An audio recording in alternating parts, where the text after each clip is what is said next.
Hello, hello.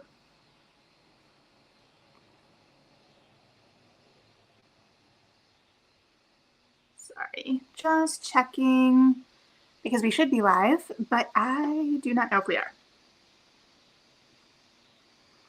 So we will wait here for 1 second while we get going. Okay, I think we're good. Good evening. It has been over a year since I did any sort of live stream, and so I think I remember how I generally run this, but we will see. Welcome. I'm so glad that you are joining me this evening. I have my air conditioner off for volume reasons. The cicadas are cicading because they woke up for the season right before the Noah Khan concert as intended, but I enjoy them. We'll see how much they transfer. As usual in the sound, I personally have a Blake's Triple Jam Tallboy that I bought 2 weeks ago. And then promptly, immediately after I bought it, realized I didn't actually want to drink that night. So it's been sitting in my fridge for a moment like this. And I'm going to be starting a new book tonight because we are doing this partly because I haven't, well, no, because I haven't done this for a second, but also I didn't get my book read in time for a Future Friday this week, which I know has been all over the place this year. And I do apologize. I fully intended to have something finished for this week, especially because basically all of last week I was rereading The Odyssey, but it took me a little bit longer than I planned to get through Melissa Albert's The Children. And so I wanted to take my time with it. I needed to just sit with it, and I just finished it this morning before work. So I do need to continue to sit with it before we talk about it further. So hopefully, and my intention is to talk about this in a Future Friday. I just didn't get it done for this week. So apologies for that, but you win some, you lose some. So that is coming. And then I am going to be starting this evening the new Alexandra Vasti Scandal of the Summer because we have Historical Romance Book Club coming up. I co-lead a historical romance book club now at Partners in Crime bookstore in Chicago. And this is it's July still. This is our July pick. And so that is this upcoming Thursday. And I put off reading it so that I can be as fresh as possible for book club because I learned my lesson last month where we read the new KJ Charles, How to Fake It in Society. That sounds correct. We read the new KJ Charles, loved it, but I'd read it when it came out in like April. And so I needed to refresh for discussion, which is great. I love, the book. So it wasn't a burden by any means, but it did throw me behind on some other things. So I knew I wanted to read the new Vasti as close to book club as possible to be as fresh as possible. So that is what I'm going to be starting tonight because book club is on Thursday. And with the way I've been tracking a little behind compared to where I thought I would be, honestly, I anticipated this weekend doing my Heated Rivalry reread for a vlog, and we're going to push that back a little bit.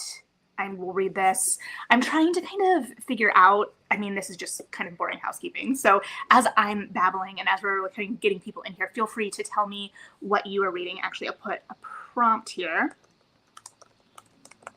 What are you reading tonight? But I'm trying to kind of gauge the next month or so because I do officially have a surgery scheduled in mid-August now.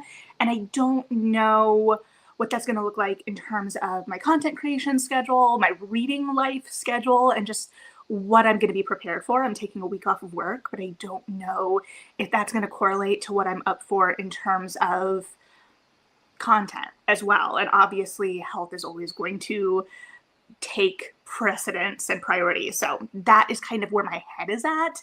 And it's interesting. I've talked about it before. I always have more ambition and ideas than I often have time to execute things. And that's kind of what I'm running up against here a little bit, especially when things take me a little longer than I anticipated. But part of reading life is just kind of going with it and, yeah, going with the flow there.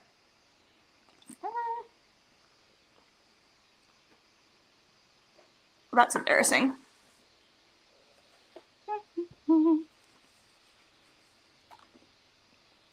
Another thing, though, in terms of before we get fully started and as people trickle in, if they do or will, because it's a beautiful summer evening, so that may change or impact things. And honestly, I don't know. It's been a weird couple of years in terms of content and YouTube, but I, with the children, also officially completed my first summer reading challenge. So I have a couple of summer reading challenges. My approach to summer reading challenges is not very, it's intentional, but it's more how can I fit things I already have on my TBR or already plan to read into a summer reading challenge. With the library, that's really easy. My hardest thing with the library summer reading challenge is going to be getting to a program and fitting a program into my schedule in terms of what I'm local to or closest to and what's open and available and I'm interested in. So it's just making the time for that. I've decided or tentatively have that too for the library. It just says read 5 books. I'm tempted or tentatively making it 5 library books specifically, but that's neither here nor there. The challenge I did complete as of this morning was for Three Avenues bookstore in Chicago. They always have, like, well, I can't say always. The last couple of years, this is my second year doing their summer reading, and they have a variety of challenges from their booksellers. And each bookseller comes up with a specific challenge that has 5 different prompts. And I just generally, or at least for the last 2 years, have picked up a handful or a variety that I could potentially have books or things that I read. And so I will hopefully wrap all this up later too. But I completed, as of this morning, Megan's challenge with the children, and her prompts were family dynamics, a book with of or for in the title, a book with a one-word title, history, historical fiction, or nonfiction, and a book with green on the cover. And so for these prompts, I completed or did, for family dynamics, I did The Lost Children, which I finished this morning. Or sorry, not The Lost Children, The Children. And for a book with of or for in the title, I did The Very Definition of Love. With or for a book with green on the cover, I did You Had Me at Heist. For history, I did The Unicorn Hunters, which we have talked about. And a book with a one-word title, I did Yesteryear. And Yesteryear was one of the example titles for this category. I wrote in my own for all of the other categories. So they have, a couple examples and then a space where you can write in your own for the prompt. So with that, I've at least finished one summer reading challenge officially. I would love to know if any of you are also doing a summer reading challenge of any kind, whether it's through the library or a local bookstore, what that challenge looks like, if there is a prize, a reward, or just the glory and honor of having completed the summer reading, which is a prize in and of itself at the end, and just what that is looking like for everyone. But that is what I have going for me. I think I'm still going to be able to go. I was a little nervous about being able to go to the end of summer reading wrap-up party because I missed the summer reading launch party, and I don't know what my surgery schedule, like the recovery schedule, looks like compared to when they're going to be scheduling that, but I think it's late enough in the season that I should be okay. But that is what we're looking at, or kind of like where my head is at with my reading right now. So as of this evening, I'm starting the Basti. I have some tabs for notation. I'm going to have to grab an annotation highlighter after we start a sprint. And I also have set up my reading journal for today. You might say, oh, there's a highlighter right there, Melody. I have a very particular kind of highlighter I like for annotation.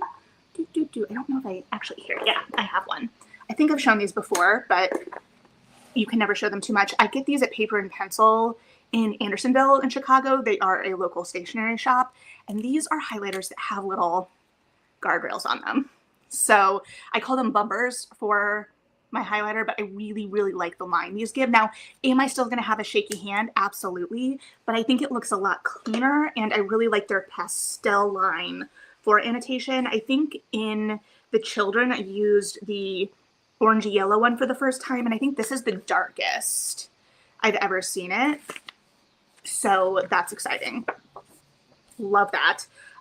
But I haven't talked a whole lot about my reading journal because it is like looking at my diary sometimes in terms of it being kind of stream of consciousness. But I just set up the page for Scandal of the Summer. And honestly, the white balance is probably blown out enough that you can't see it. But my kind of format here is just the title in whatever midliner I decide goes best, a summary spot that I very rarely actually complete, but ideally is like a short synopsis for myself. I found or was told about these, I have these 5-star stickers that I also got at Paper and Pencil, and they're one of my favorite stationary items at the moment because then I can do star ratings for myself in my reading journal. And then the rest of the spread, I've started doing the genre at the top of the second page. This page is basically my stream of consciousness thoughts, analysis, or whatever. This is mostly or very helpful for me, especially for reviews and Feature Fridays in particular. And then on the other side, I will have the point of view, the tense, and then I will have any character list that I find relevant or, just kind of to help me remember who's who, especially again in relation to reviewing. So that's just kind of what my reading journal is. It's not super fancy. It's not super, aesthetic. It's aesthetic for me. I was considering asking for Last Christmas and didn't because it felt unnecessary, but if you have it and love it, let me know. One of those little like baby sticker printers, because I thought or had the genius idea that I could put the cover of the book on the spread, but then I thought about like it all building up in one specific spot. So I don't know if that'll work or not, but it's a system that's working for me. I do really like having the reading journal. Again, I don't necessarily do a spread for every book I read, but for those especially where I am going to want to have notes or a review of whatever kind, I find it really helpful.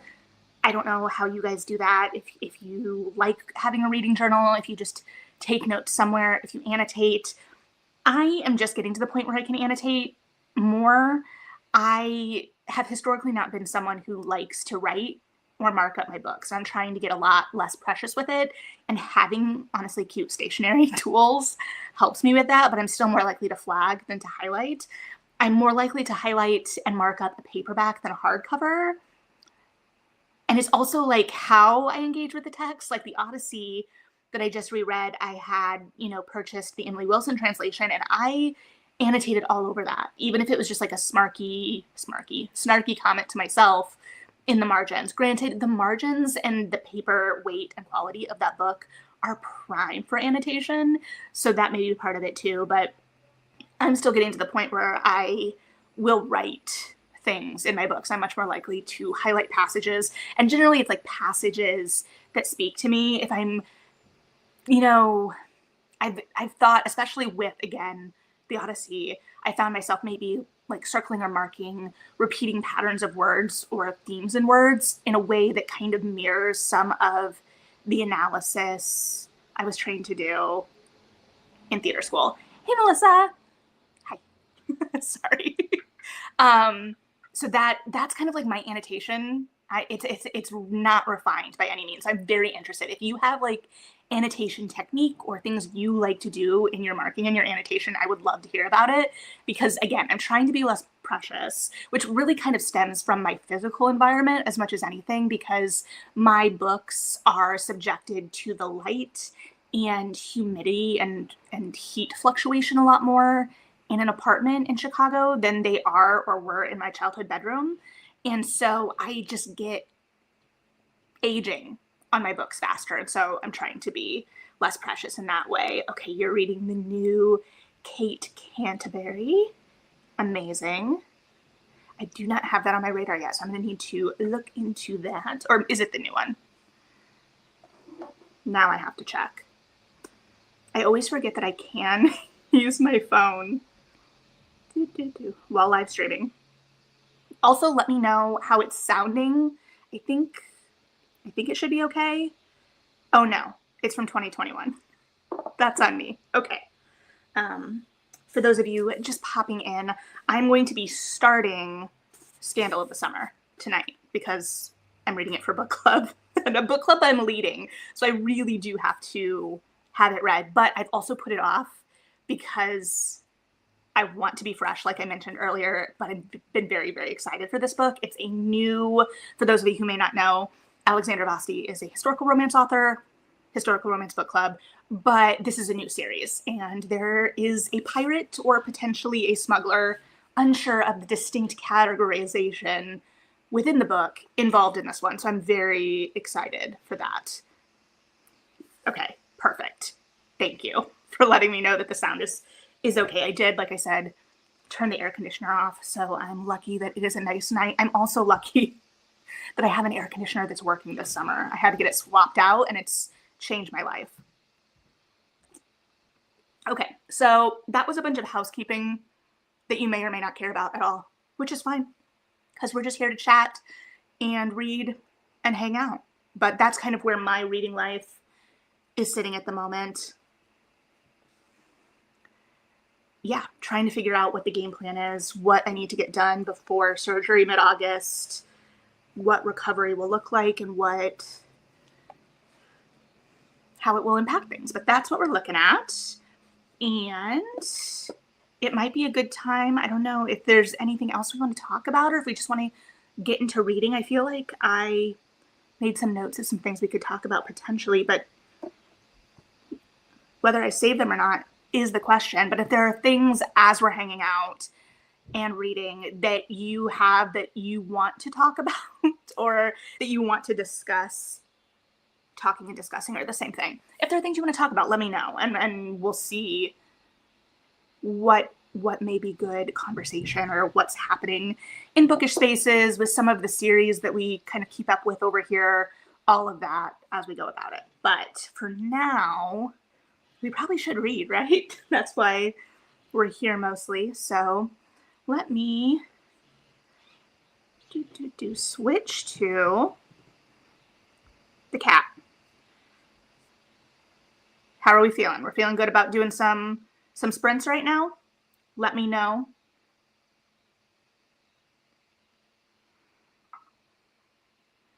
Otherwise, I'll just do it.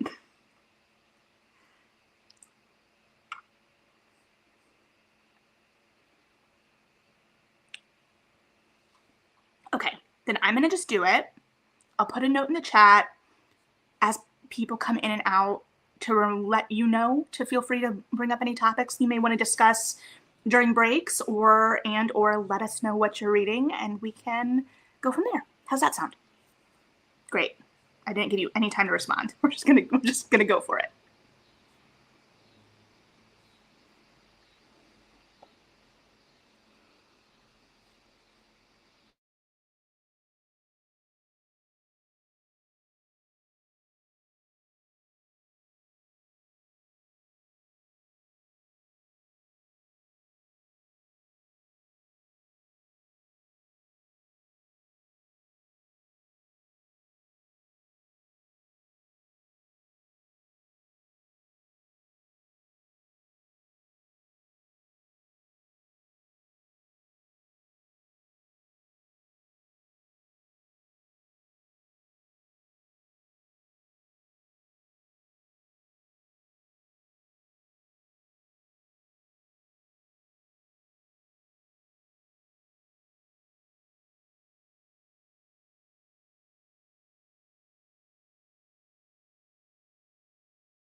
Well, I thought that I had unmuted so that we could hear the kitty, but alas, I guess not. Okay, let me swap back here. Successful first sprint there. I read the first chapter, 12 pages, which I was distracted mentally a lot. But this is going to be excellent, inadvertent, thematic tie-in to our last read for Historical Romance Book Club, because we last read the new KJ Charles, which is about a con gone complicated with feelings. And this scandal starts out with a con. So, very excited about that. And we've met our hero and heroine already, both in chapter 1. We've got that like light, bubbly voice from Vasti so far. I'm very excited about what we're getting here. And as I was reading, I was also reminded, because I put the kitty up as a, fully grown woman, because I was like, I am a goblin while sitting and reading. My posture, as you can probably tell, is not great, and it is significantly worse while reading. So I am constantly in awe of people who do not look like a cave troll while they're reading, because I am not that person. So how'd everybody else do? I'll hide this comment. Now, as we're checking in, I want to hear about your reading and what you're thinking. At the risk of discoursing too much, does anyone want to talk about the recent uptick, of course filtered and biased by Threads, which I have not been on as frequently the last week or so, which has been great for my time management, to be completely honest. But the review discourse we've seen fast cycling recently. Now, again, we always see this cycling. And I talked about a lot of this in recent years, both in relation to how I've kind of shifted with arcs, and especially in relation to the algorithm and what the algorithm prioritizes. But I have a lot of thoughts, and it feels closely adjacent enough-ish to gossip that maybe we talk about it in this setting rather than a more formalized one. 35 pages is great. Finally talking about feelings. Oh, no, you only have 35 pages and they're just now maybe talking about feelings? Okay. All right. Report back on that for sure. Yeah, the reviews of it all. It started off and has cycled, we got the two extremes, right? And I'm going to be real with you, both extremes are annoying to me. I usually approach these conversations with nuance, so this is very off the cuff. I'm going to try and be as nuanced as possible. But this is a little bit more gossipy than, a more standardized video maybe. But we have, the one extreme where authors seemingly view, again, not speaking in absolutes, I'm going to caveat myself to death here, but view readers and reviewers specifically as basically marketing machines rather than as readers and reviewers. And on the other side, we have readers who, I think it's a combination. There are some that have a overinflated opinion of their own opinions. I'm saying this from the context or the perspective of the authors who want to know my feedback to make them better. And I'm saying this as someone who is trained in feedback, not, to be fair, for books, though I have, done an internship with a literary agent back in the day, but I'm a trained dramaturg for theater and have worked on new play dramaturgy, both working with playwrights and developing scripts, working on workshops for new play development, as well as reading for festivals, new play development festivals. So I'm familiar with new work and the conversation around it. And part of the appeal as a reviewer for me in some ways is that I don't have to couch it in the same kind of language. And I want to be clear, I love working with playwrights, but there is some catharsis sometimes in just writing a negative review in whatever way. Mine are pretty tame, I would argue, in comparison, and often, get a little bit more intellectualized sometimes than emotional reactions, but not all the time. And there's always that freedom. However, I don't approach my reviews the same way I would approach feedback. That's part of it. And also within that training, no writer has to take on our notes. It's always, couched and framed within this is how this is working for me, or how I'm interpreting it. Is that what you intended? Is that what you want the audience to feel in this moment? What have you? Again, a lot more nuance. So that's like one side of it, right? The other side, the tagging in both negative and positive reviews, which I find kind of annoying and egregious. Actually, I think you're going to have a good point, Melissa, so I'm going to read this. Yes, reviews are not for authors. Don't tag them, period. I have a fear of being perceived by authors, and I love and respect authors. To be clear, I clearly work with writers, but knowing that my reviews are not for them, they're not framed for them. I'm not using language and couching things in a way that will be constructive for them all the time. And I mean, to be fair, it's a kind of play at your own risk situation. In the same way we tell theater practitioners, read reviews at your own risk.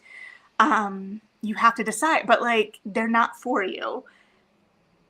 Yes. If an author sees a review, think twice before interacting. Melissa, I know that you and I are on the same page in terms of how long we've been in online spaces and playing these games to whatever degree.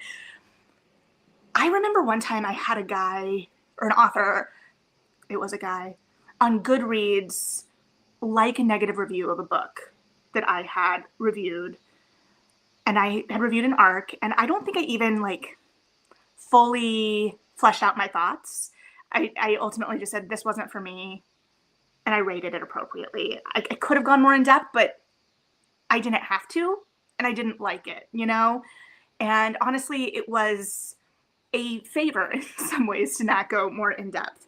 And he liked that review. And I understand for many authors that's a gracious, because again, I respect and understand that authors are part of the literary community. And especially now with the way algorithms work, it's harder than ever. Back in the day, you were seeking that out.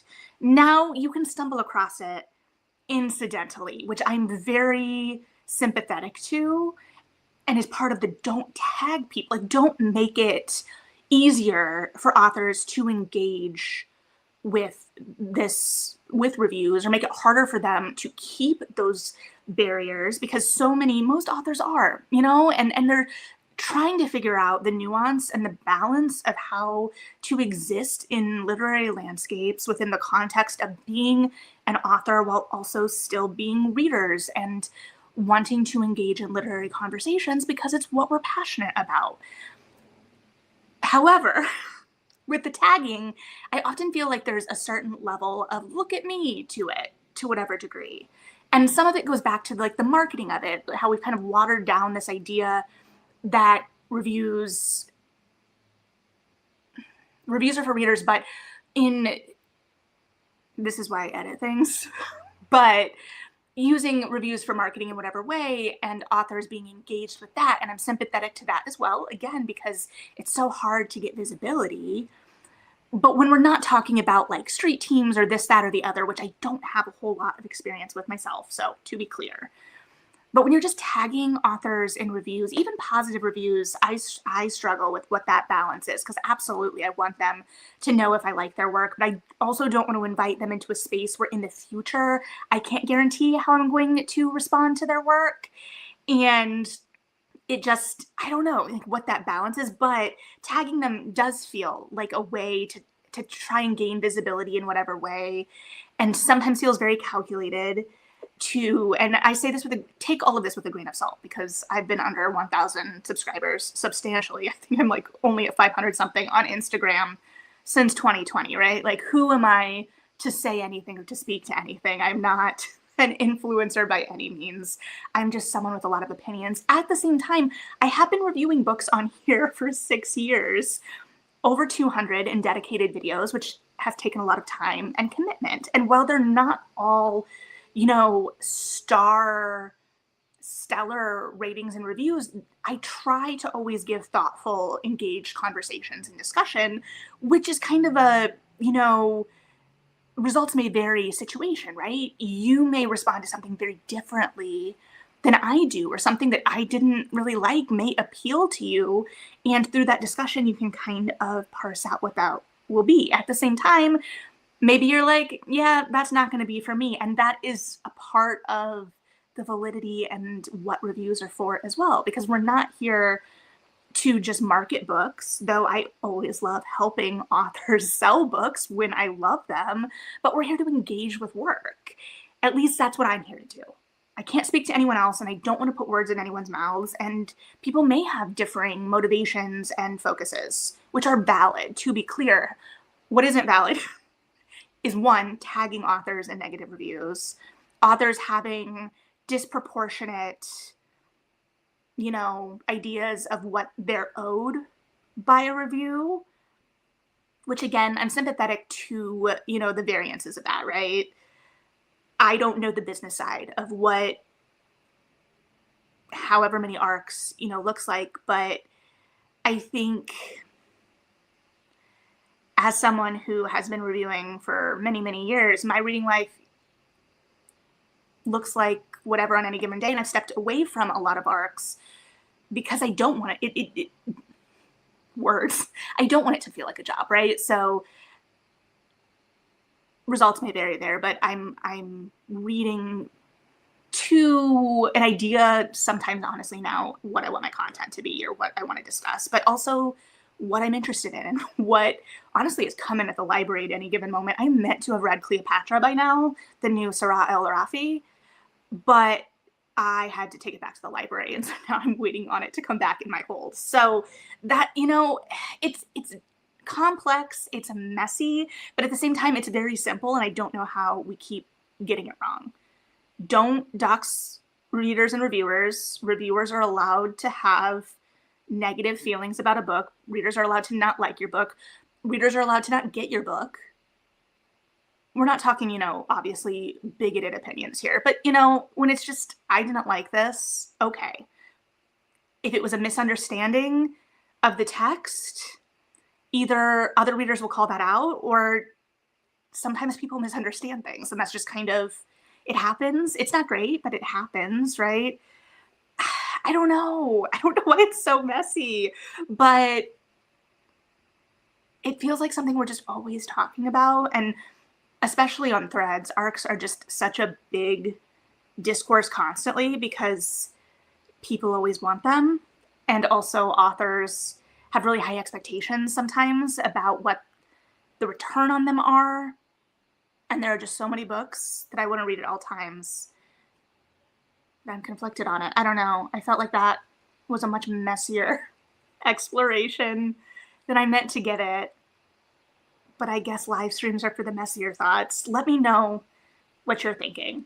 If you have thoughts on all of this review discourse, you might not even be aware of it, which is probably for the best. And honestly, part of the reason I took a step back from Threads, because as I mentioned last year in my video, I think it was like, we're the problem or something like that. The idea that the algorithm favors these really incendiary statements or ideas and rewards rage bait or engagement bait, which incentivizes people to post these really out-of-pocket things, and then people react to those really out-of-pocket things as if they are a larger opinion or a more widespread viewpoint than they may be or maybe, and it's just easier for things to catch on when there's no rhyme or reason necessarily. Like, I can post something and it will get like 10 views, and then you can post something else without much context and it can be immediately misconstrued and,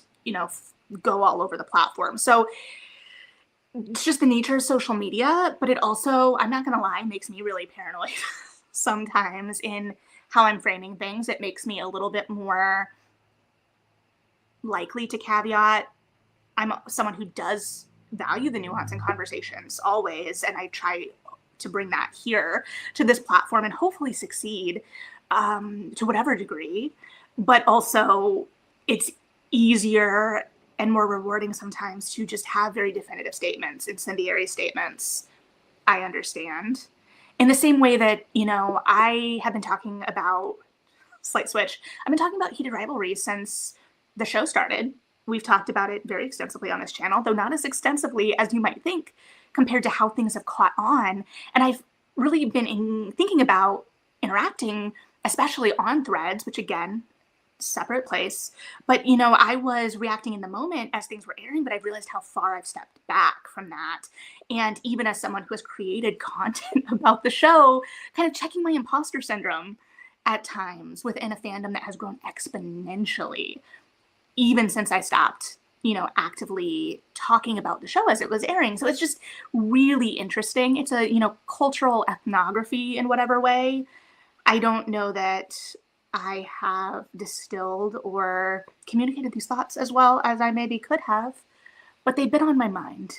So as we continue to read and hang out, if you have thoughts about all of that or want to revisit anything that I just said in that bit without fully diving into anything particularly, in that I didn't do that, not that we're not going to, let me know, because we can tease out any of that.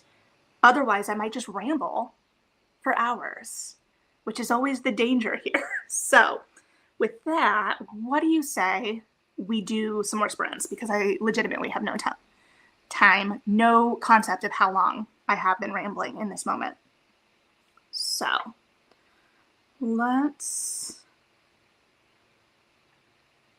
Cat. All right, we've got the cat. We're doing great. Gonna put the disclaimer back up. We're gonna start the counter and we'll do some more reading.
I must have this cat muted somehow, which is unfortunate.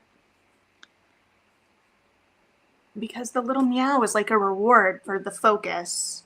However, maybe in that case, it knows that I wasn't focused enough and that I haven't earned the reward. But me not earning the reward of the meow does not mean that you have not earned the reward of the meow. I'm just over 2 chapters in now, around 24 pages of the new Alexander Vasti. I was thinking, and I think I had this thought before the first break and didn't say anything about it.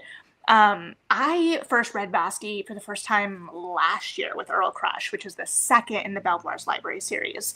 So then I went back and read Ne'er-do-Well. I read the 2 Halifax Hellions novellas prior to them being released as a physical copy earlier this year. And then I read, of course, Ladies in Hating when it came out. And then this year I reread the Halifax Hellions novellas when they came out in one book, especially because there was an additional epilogue. And I actually think that the transition so far with Halifax Hellions in between the 2 series actually makes a lot of sense tonally, despite, when they were written originally. I think we have that element of scandal with the plucky heroines that may have non-traditional interests. For instance, Ruby, our heroine here, is interested in antiquities so far. So we'll be really interested to see and excited to see how that develops. And I'm also appreciating we haven't gotten to spend much time with Archer. Are we calling him Archer or are we calling him, we're calling him Archer, not Malcolm, at least for now. But one of his associates' name is Lamentation. Yes, I'm saying that right, or as close to right as I think I can in this moment, which I really appreciate. I think, is it a Courtney Milan series that I need to finish that also has a bunch of like biblical names of that sort, just like the quirky names that I really appreciate. So I'm enjoying that. Okay, checking in, 40 pages left, coming upon the third act breakup. How does that, pacing wise, how does that work with the pacing of just having talked about feelings? Which, to be fair, is not abnormal. Like, we're getting to that crisis and whatever, but how do you think the pacing is working? Report back. While you're reporting back, and anyone else that may be here, feel free to chime in on your current reads. I was thinking, I think, Melissa, you know about this. I don't know that I've talked about it on the channel, but did I tell you guys that I have a pending community guidelines violation for a link I included in a video that's 3 years old?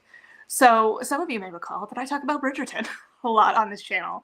Less this year than I anticipated. I kind of got lost in the lead up to season 4, and I'm still kind of sad about it. Heated Rivalry and Bridgerton came very close together, and I still have a full-time job, and so trying to get everything talked about to the depth that I wanted to was very difficult. And I'm going to have to try and figure out the balance of that if that happens again next year, because both deserve their time.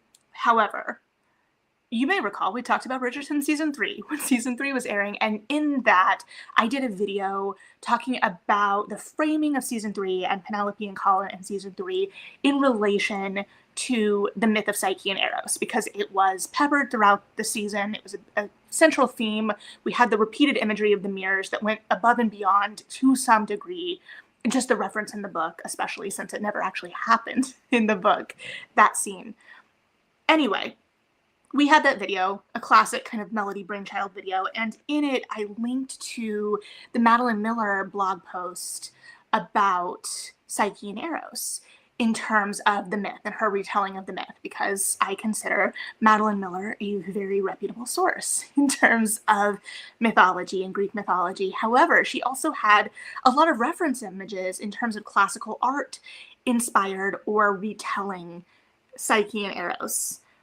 And apparently, 3 years later, the classical art in the link to Madeline Miller's blog post alerted a community guidelines filter of some sort, and they flagged it, presumably for the way the art was presented, which was kind of ironic. I also got this alert on like the 3rd or the 4th of July.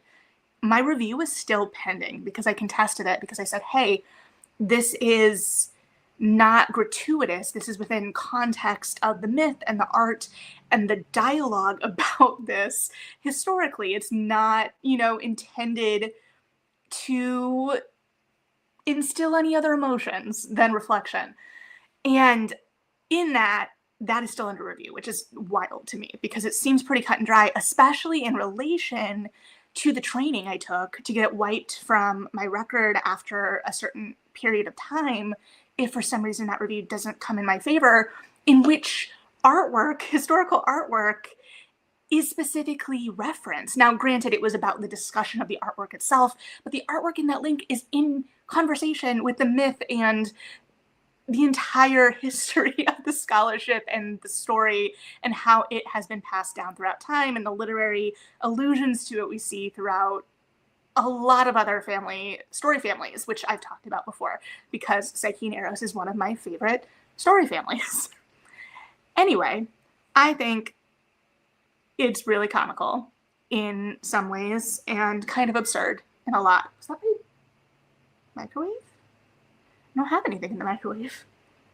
I don't know what that was. Okay, pacing. Pacing is good.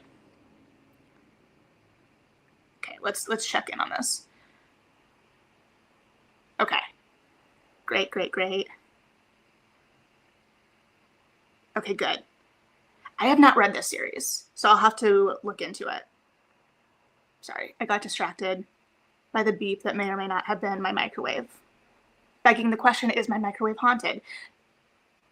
I've always said, though, always, very dramatic, I've been in this apartment since 2020, July of 2020, so what, 6 years now? We're not going to think about that too hard.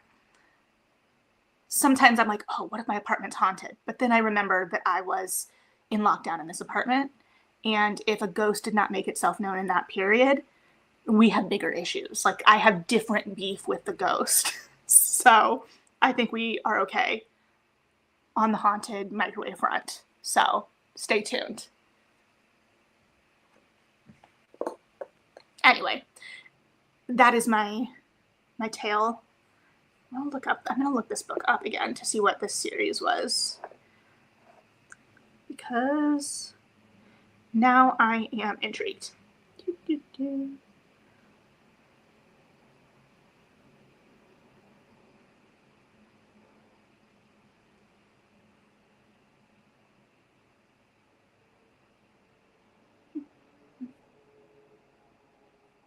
And of course, my Goodreads is taking 100 years to load, which honestly is kind of par for the course.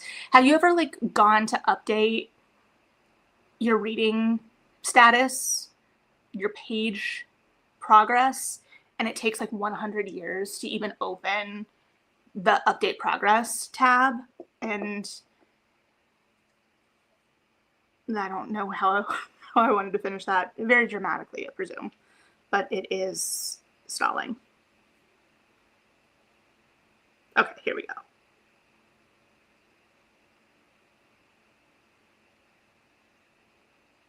Okay, yes. Surgeon romance.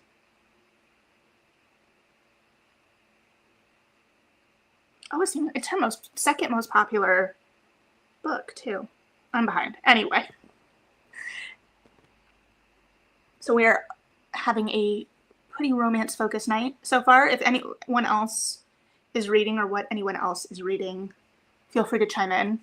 For those who maybe haven't been here the whole time, I'm reading the new Alexandra Vasti, and I finished this morning the new Melissa Albert, The Children, which is her adult debut, which thematically, it's been approximately 100 years since I read her debut, The Hazelwood, but does share some kind of thematic ticklings. I need to take this summer reading challenge out of this book, or I'm going to forget it's in there, and I'm going to be really sad.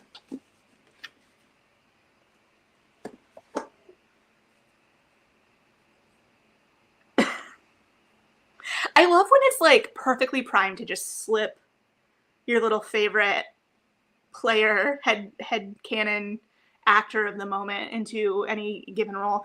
I don't know. I'm trying to think about, I need to think more actively about how I picture things when I read. because I like to think and say that I like am picturing specific individuals, but sometimes I think it's just more like shadows with concepts behind them. Like I can say, oh, I'm picturing this person, but when I'm viewing it in my mind, am I? I should pay attention to that. And yet, the servers, listen, and it's hard. Okay, there's been all the talk or some talk this week that I've caught in pieces because I haven't really been online, but I've seen people trying to get their Goodreads followers up for the Atria. I am learned. Um, Influencer program application. That's as much as I know about that. However, I was kind of laughing because in some ways I'm still using Goodreads like it's 2007. I finally did link to it in my link tree. I did not want to be perceived for a long time. And I think some of it stems back to when they first made it compatible with Facebook in like 2010, 2011 or something. And I remember I linked them. And then I remember being or working the summer at the library and one of the moms of one of my like high school classmates coming in and making a comment about how frequently my Goodreads updated. And I promptly deactivated that syncing because I was suddenly so self-conscious of being perceived in that way. But yeah, no, the servers are not good. Like the design, I get it. I get a lot of the criticisms about how it functions at this point. Like if it updated too much, it would throw me for a loop. And there are some things I really wish it would update. But it did finally give us a DNF shelf we didn't have to make ourselves. At the same time, I already had one I'd made myself, so I was okay. I don't know where I'm going with that. But yeah, no, it annoys me when I try to update. I just want to keep things current. I just want to feel like I'm making progress, even if I'm going slower than I intended. Okay. That's my babble for the moment. Unless you guys have anything you want to babble about more in this moment. I do have earmark. We'll see if I still find it relevant for next break. I've been thinking about yesteryear as a play. I don't want to go too far down this rabbit hole in the moment because then I'll just talk about it now. But we might swing back to this. If we don't and you're interested, remind me. If we don't and you aren't interested, pretend it never happened and don't remind me. And then maybe we won't. This is going well. All right, let's see here. Unless anyone pops up with more business, we can see if I am more or less focused in this moment and talk in a few.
helps if I unmute. Okay, my confession is that I am actually really bad at focusing for reading sprints. I'm like very aware of the fourth wall in all of this. So I'm only like 35 pages, and when I should be around like 100 in a normal read if I can focus. Now, granted, my focus is neither here nor there on any given day because of the way the internet has really impeded. But Vasti is a really frothy read in the best possible way. So usually I would really fly through these pages. So that's on me. Also probably on the cider I'm drinking, but I'm having a great time. And in terms of not meet cute, but okay, so our love interests have met before tangentially in the scandal that was set up. But the first view of Archer and Ruby and Archer's point of view of seeing Ruby for the first time, the line all the way down to no, that's not the best starting point. Her gaze seemed to fix him where he stood, and he had the strange sense that this woman could see right through all his layers of falsehoods and charm, all the way down to his guts and his bones and the blackened corners of his too soft heart. And that's one of the things I love so much about Basti. Not to jump the gun on discussion on this one, but she has this beautiful mix of that really earnest yearning and emotional depth that she balances so well with that emotional frothiness, like I said, or not emotional frothiness, that frothiness of tone. My book club co-leader Pam described her books as like a prosecco, which I'm very jealous I didn't think of myself, and that has been living in my head since she said that at our last meeting. So very, very excited to continue with this one as usual, and am very grateful that I discovered Vasti last year and that she has been picking up steam with readers, as of course we've been talking extensively the last couple of years about the state of historical romance. But I feel like these books have been really, really well received, and this one came out the same week as The Very Definition of Love, and I feel like both performed really well, and I think both had really solid publisher backing.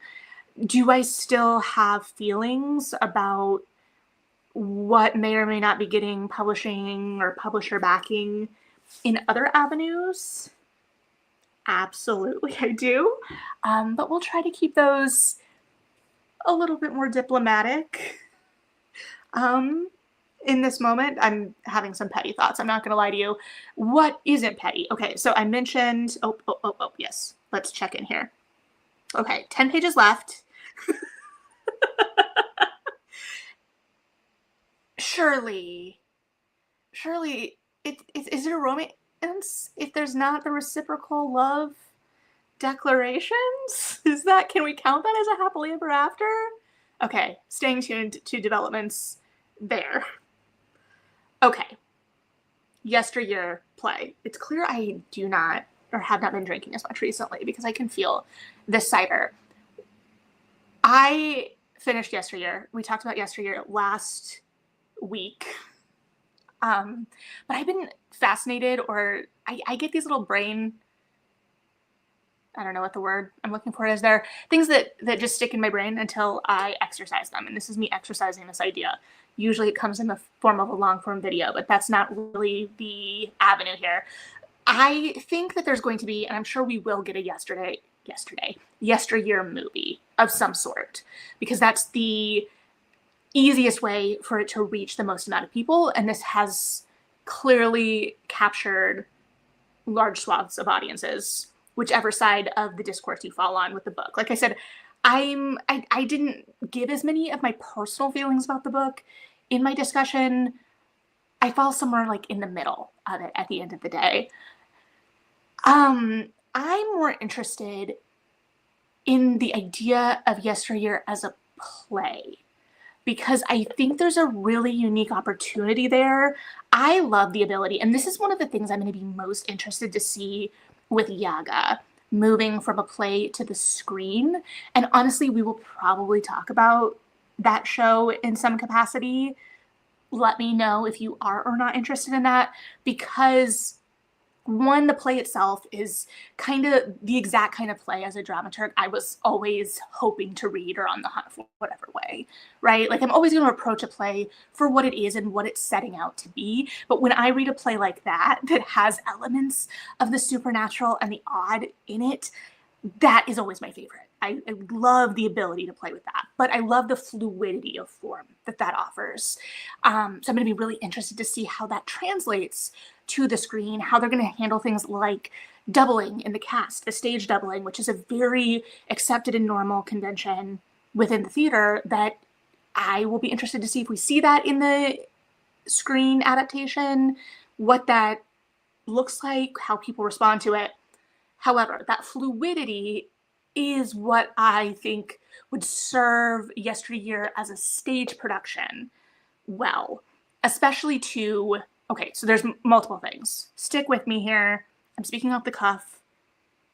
I have had some stuff to drink, or I've had some cider and whatnot. Anyway, the fluidity of being able to move in and out of time and the way I love a memory play. I don't know that we could fully classify this as a memory play if we did stage it this way, but the idea of Natalie being able to move in and out of memory, there are or would be complications with that, obviously, in relation to how the timelines are handled, especially with what we know and what Natalie knows at any given point in the play. But I think that being able to move through that and kind of frame it in the past by working through how she got there in whatever way could be really interesting. I also like the idea of how we could see the internet on stage, or I think that the internet and social media could be integrated on stage in a really interesting way. I have not been great at keeping up with new plays recently. I will fully admit that. I haven't even seen, oh, what's the play? It's so popular. I am blanking and going to be really, the Pasek and Paul. I'm going to be so embarrassed here.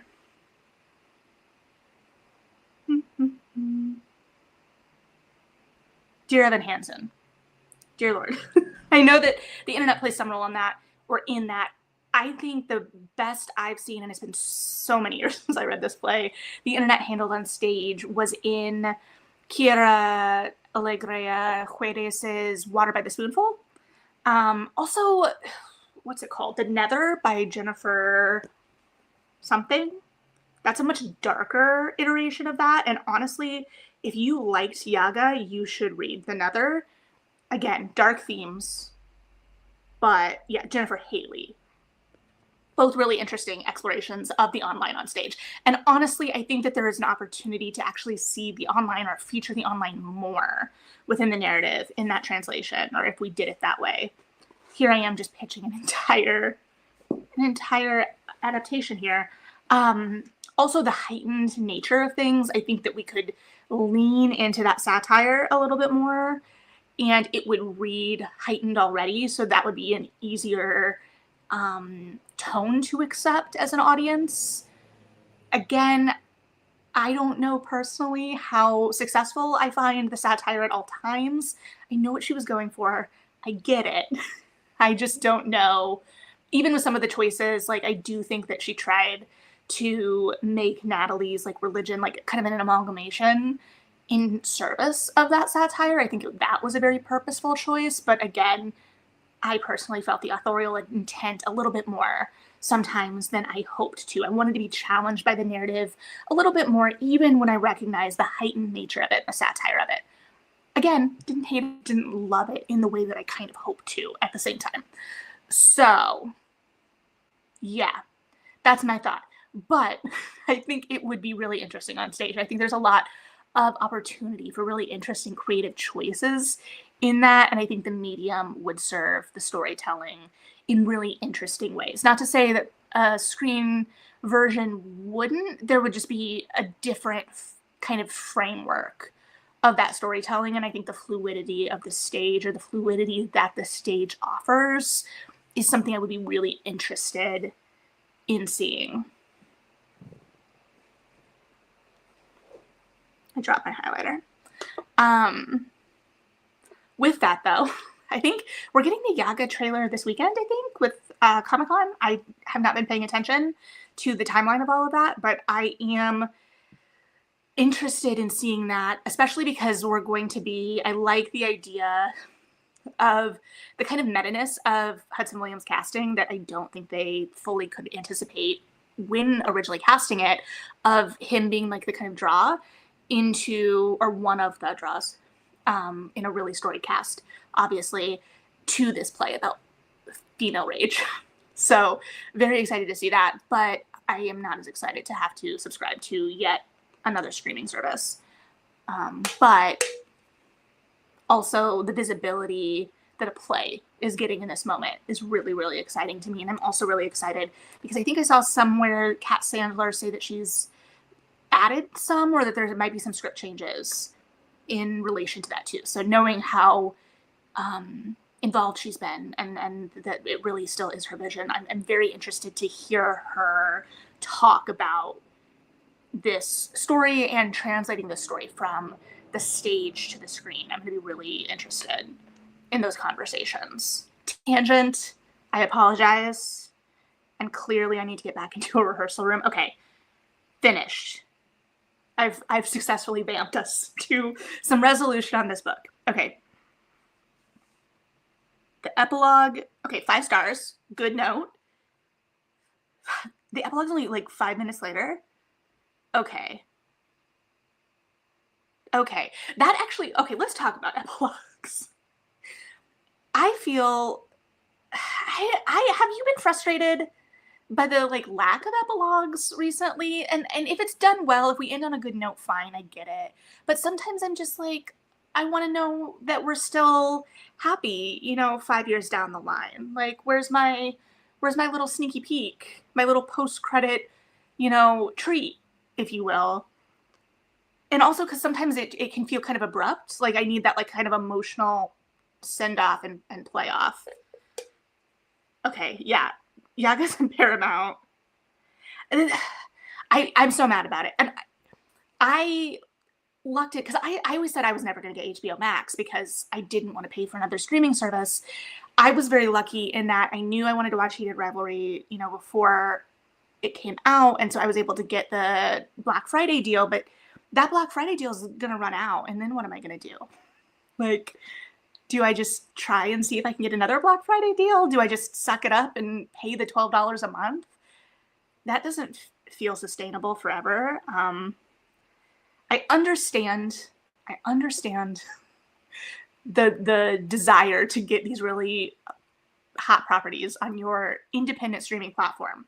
But I'm so over all of the independent streaming platforms. I actually had Netflix paused. I accidentally forgot to unpause it, but I haven't had Netflix since Bridgerton.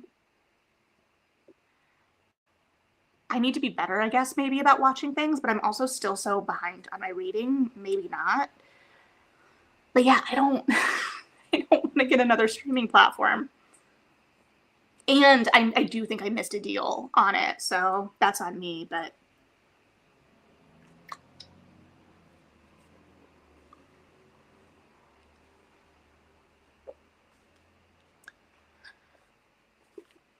anybody else, not anybody else, does anybody, anybody other than me have any thoughts in this moment? Do we want to do another round, or do we want to call it? Especially because, like, Melissa, you just finished a book. So that feels like a really good stopping place. And we've established that my focus is not the greatest right now. So we could keep chatting about things. If there are other things we want to chat about, we could do another round. We could call it. There are so many options. Okay, I want these epilogue opinions. I need either a chapter after they decide to get together or an epilogue a bit later to let me know they're okay, especially if they're extra hot messes through most of the book. Yeah, like, we have to confirm and establish that the happily ever after stands. I want that emotional reassurance. The extra hot messes is a great point. I also just, I like the little peek. Now, it's hard too, because sometimes if it's not a well done epilogue, it feels superfluous. And it's like, why? But I don't like I thought I've been finding it kind of jarring, especially in like historical romance where I'm so used to that cadence that it just my equilibrium is upset by not having the epilogue. And it's not, going to factor in necessarily to my reception or rating of the book unless I feel like completely unresolved at the end. But it's just a little bit like, oh, I thought we were going to have more. I thought we were going to get to live and bask in what we've been working for over the course of the book just a little bit longer. Just that little emotional resolution treat, if you will. Let me see. If other people have opinions on epilogues, let me know. And I think like we've discussed a lot of things. I feel like there's been a lot of drama recently that I have not discussed in general. Watching like every drama channel talk about the hot girl read situation, having to explain it to multiple friends at brunch unprompted. Well, no, prompted. They directly asked me about it.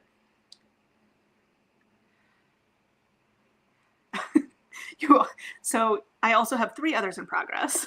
Seek Immediate Shelter, It Had to Be Him, and Sea of Charms. Valid. I should have known better. That is the way of it. How are you liking Sea of Charms? I still haven't done that's Sarah Beth Durst. Am I getting that one right? I have been interested.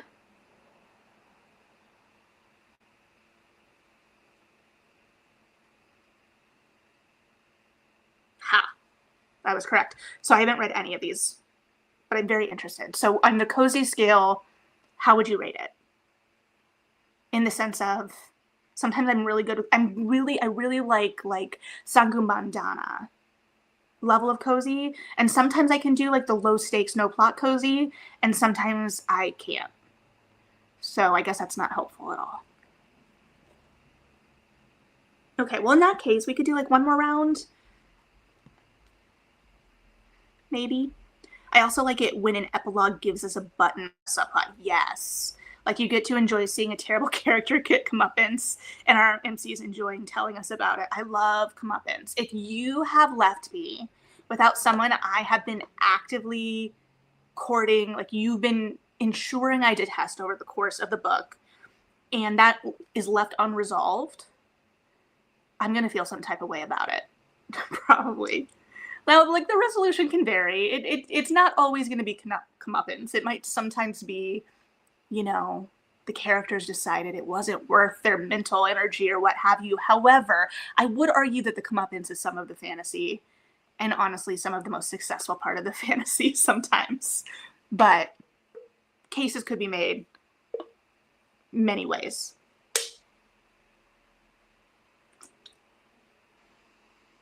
Okay, let's do one more round. We can circle back. If you have any thoughts to bring up or things you want to discuss before we go, we can do that. And I will not stay on too late for the sake of my neighbors at the same time. Sound like a plan? You let me know, and I'll switch screens in the meantime.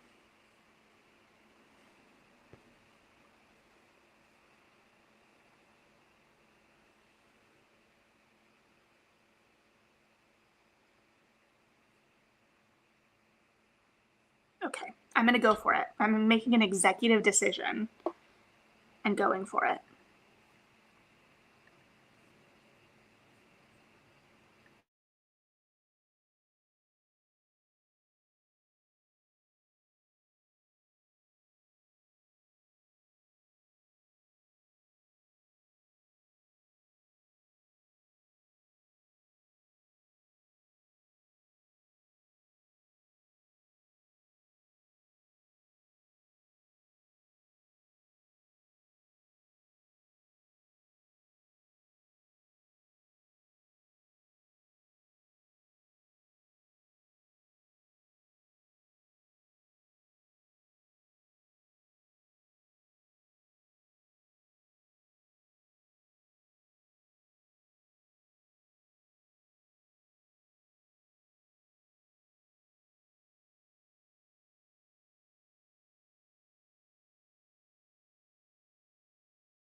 Okay, I'm going to be so real with you. I read 5 pages and then ate a bag of microwave popcorn, and I have no regrets. But I read significantly less than I anticipated and planned tonight. I think I got through 36, 37 pages, which is not normal for the length of time we spent reading. I want to be clear for me. But as established, I have trouble focusing when we're doing this sometimes. So that's okay though.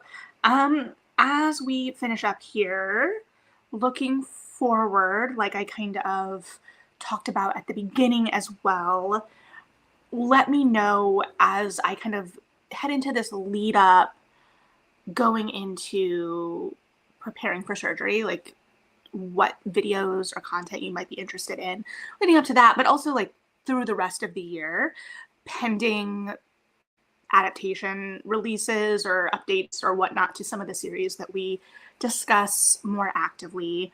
I have not forgotten about our Game Changers rereads. Though Heated Rivalry will not be coming Monday as I hoped or anticipated, because we need to focus on book club reading. And yeah, I don't know, it just kind of a weird place lately mentally with some of it. So want to make sure I am talking about things that we are interested in collectively, as I feel like I got kind of off kilter following the holidays and post Bridgerton especially. So I want to get back in the groove of what things people are interested in. And I do want to read and talk about The Other Bennett Sister at some point. I started the book and it was due back at the library. I didn't get through it because I wanted to be able to talk and watch all of it at once, because I didn't want to have to pay for more of an additional streaming service. So that's on my radar. There's a lot of things on my radar. And as usual, it's just being able to execute and finding the time to execute between jobs and social life and now some medical complications, which are fine. I'm okay. It's just going to be a recovery period. And I've been told it's a very painful surgery, which I'm really nervous about, to be completely honest. But it'll be okay. And my mom's going to come take care of me. So I want to get things prepped to some degree ahead of that, ideally to not lose momentum, as I kind of lost a little bit of momentum earlier this year in a different way than last year. I think last year I needed to take a step back mentally in some ways. And again, this is kind of like insider baseball that you might not care about. And I want you guys to tell me how you're doing on your reading. I'm kind of vamping again. But making sure that I wasn't, gauging myself by the metrics and judging myself against others in online spaces in whatever way, which was very valuable. And then after Bridgerton, I just kind of face planted a little bit because I got so mentally caught up with Heated Rivalry and then right into Bridgerton that I was just kind of exhausted, despite the fact that I went into the November, December season so motivated, and yet I did not have time to do anything other than Heated Rivalry and Bridgerton discussions in that time. So I'm still kind of trying to catch back up and get better about knowing what I have time for and what I don't. There are so many themed readings I've conceptualized and just haven't been able to execute. Just lots of ideas. Anyway, just me babbling, but also me trying to get a sense of what you're actually interested in relation to these conversations.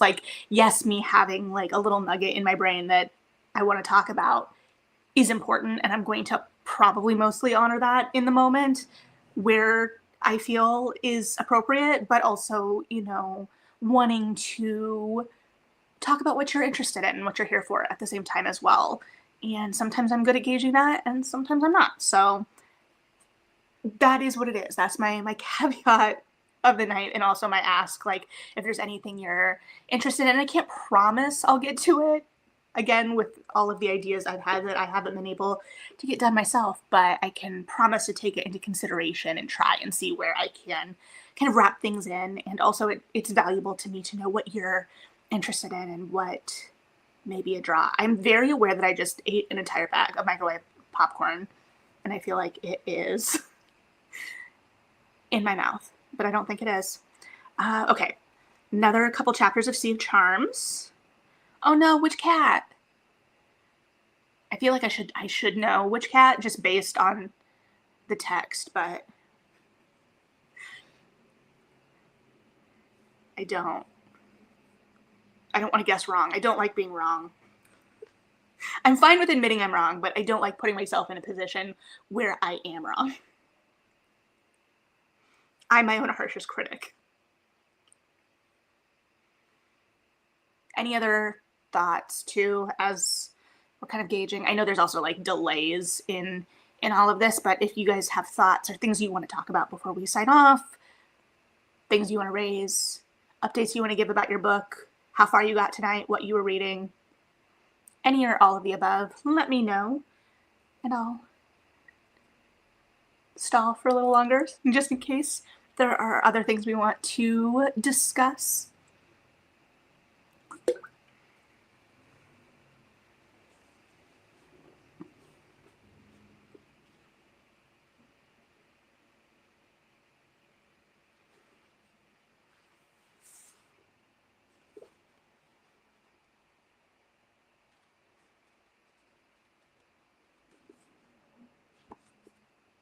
Also, as I'm stalling, I do want to say with all of that, like I've had a lot of like kind of housekeeping discussion this evening.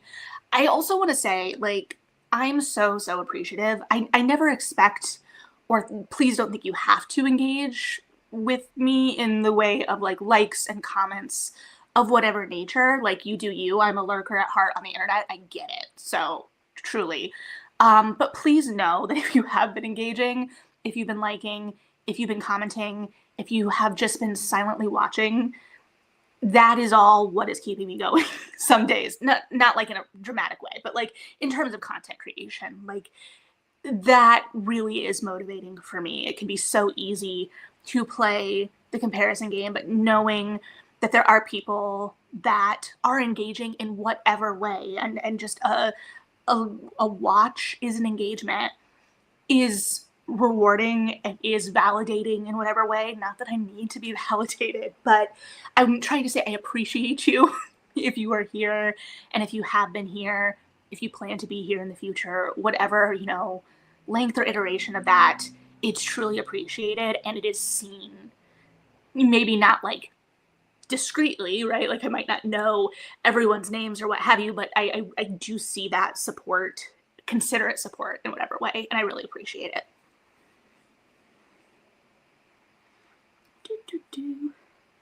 Haven't watched much TV because I finally figured out F1 has its own channel on Apple TV. I haven't gotten an F1. My brother's really, it's not F1, but he's really into some kind of racing.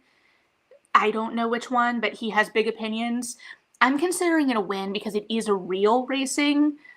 And previously he'd been really into marble racing. Not that marbles aren't real and the marble racing wasn't real, but I had thought it was a joke when he was talking about it years ago. And then he had us watch it at Christmas, and I said, "Oh, it's real. The marbles are really racing. This is a real thing. It wasn't like you jokingly supporting a colored marble." So there's that. I feel like I need to get to another White Sox game this summer too. But we'll see. We'll see if that happens. But I too have been bad at watching stuff. Also, I'm not gonna lie, I've been in the fan fiction trenches with everybody else. Like, it has impacted my reading life. And I had like a pretty good system set up back in the day where it was like daytime book, bedtime book, which was e-reader. And then once my brain shut off to a certain point, then it was fan fiction. But I do feel like I haven't quite equalized back on that yet. So that's taken time, and I have to be honest with myself about that. You know, it is what it is. And I'm sure that will level out at some point, but it hasn't yet.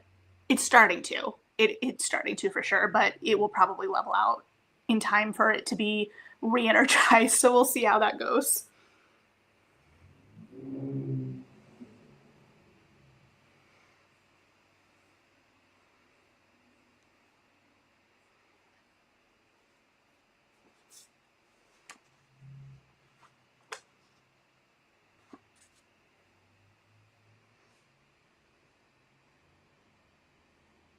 I'm not not doing well at stalling or vamping here. I already did my sentimental moment.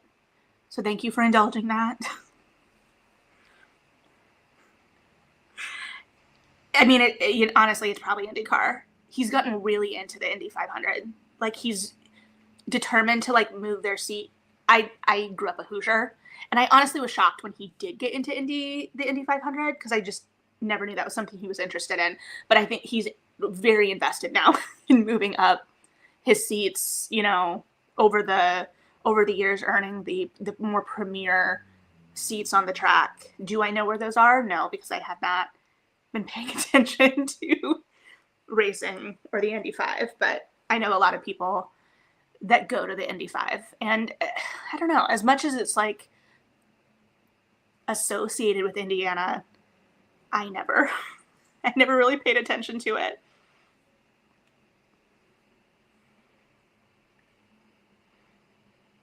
Oh, looking up the CEO of Mercedes in F1. Hold, please. I bet this will be quicker than Goodreads.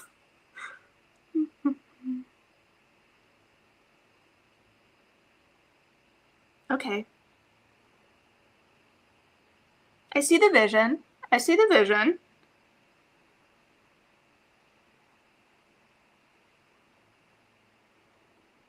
Oops. I went to go look at more images, but it just reverted me to my search of Pasek and Paul. And I was like, that was not what I wanted images of. Thank you. Also married to Susie Wolf. Ooh, a female F1 driver who now runs F1 Academy, which helped to develop women in the sport. There's a book there, and I want to read it. I've not gotten into the F1 romances. I know that's a super popular sports romance genre right now. I've read more sports romance this year than I've read probably previously. I think previously there was one whole like maybe baseball series I'd read. I read the Alexa Martin romances, the football romances. But this year, I mean, I've read obviously the Game Changer series, which wasn't this year, but somewhat this year at the same time. I guess I've only read one tennis romance, right? I have just the other one on my radar. I think you told me to manage my expectations with the other one though, Melissa. Yep. Okay. Great. Made in a lab for romance readers. I needed to get to the point that you made that was also in my brain. Okay, so are there any F1 romances that are based on this scenario within the existing F1 romance genre? Oh, also I read, well, no, that wasn't this year. I did not read The Prospects this year.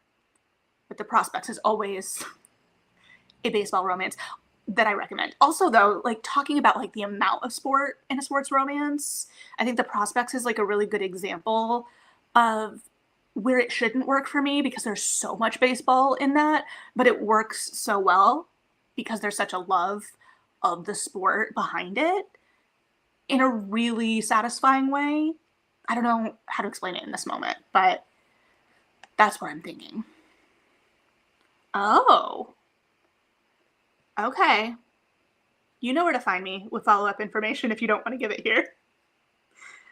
Can't promise when I'll read it, but we've established I'm reading more sports romances this year than I've done in the past. And it's still only like a spattering. I go through phases. I do like the heightened reality of it. Oh, I read that. We'll talk about that one later. Read Andy Christopher's Faster, which is like a Jilly Cooper novel brought forward to 2025. So juicy. Have I read Andy Christopher non-sports romances? That sounds like familiar.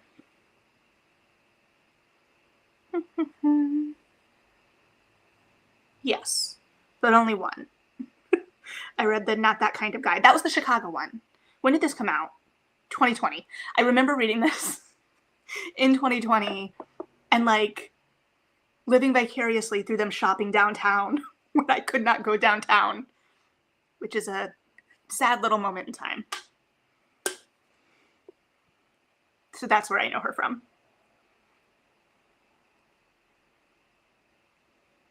Look it up faster. Oh, this just came out last year. Okay.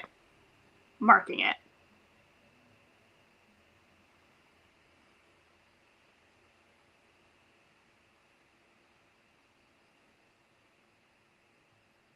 I should have kept going with my...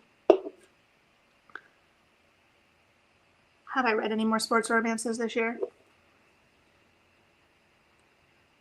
Oh, I read the non-Game Changers Rachel Reed books. That's what I did. I was like, I know I'd read more.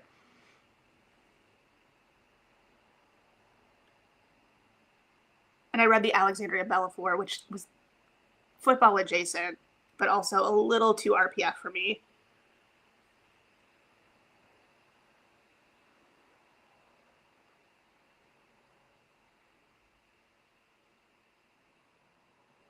And then, no, that might be it.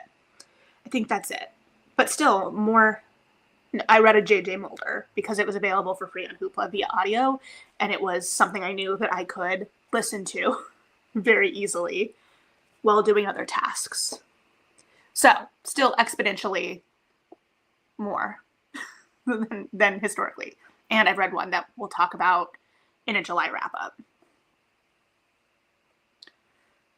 Anything else that we want to talk about before we call it?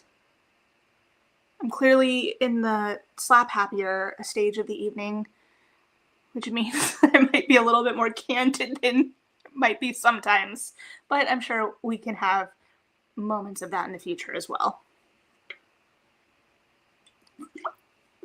And not that I'm ever being dishonest in any other moment, just maybe a little bit more put together. Ideally.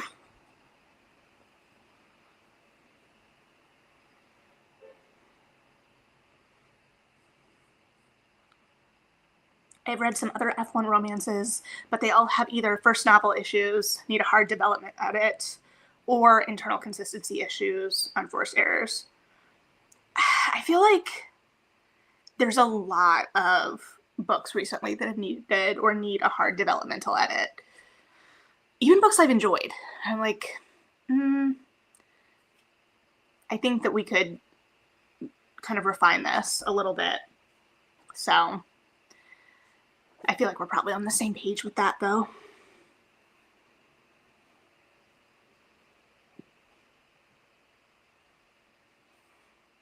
That might be well, I don't know that I've flushed out enough of those thoughts to have a longer form or being worth a longer form conversation. It's kind of like this is an observation and a problem ish.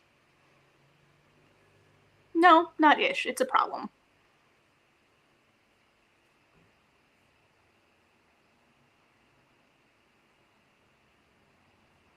Well, in that case,